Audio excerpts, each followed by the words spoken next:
Ang dami natin na pamilya, anak. Oo nga, Nay. Ang aesthetic nito. May ootsedi na naman ako. Anak, sino yun? Mukha silang masamang tao, Nay. Papunta sila dito, anak. Takbo na tayo. Sige, Nay. Anak, palasan mo! A few moments later. Ano to? Bakit nyo kami kinidnap?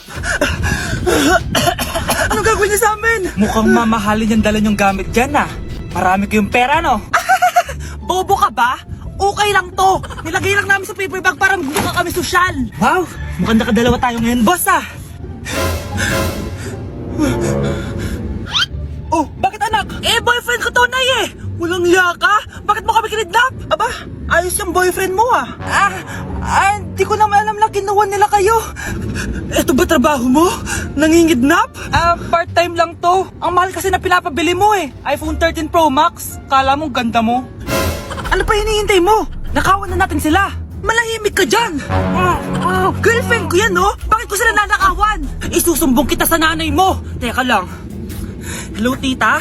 Yung anak mo nangingidnap. Oh. Punyeta kang bata ka? Pabigat ka na nga na may merwisyo ka pa? Manda ka sa akin. Lagot ka sa nanay mo. Aalis na ako dito. Ops, akala mo makakatakas ka? Andito rin mga pulis. Huli nyo na to! Makukulong na naman ako.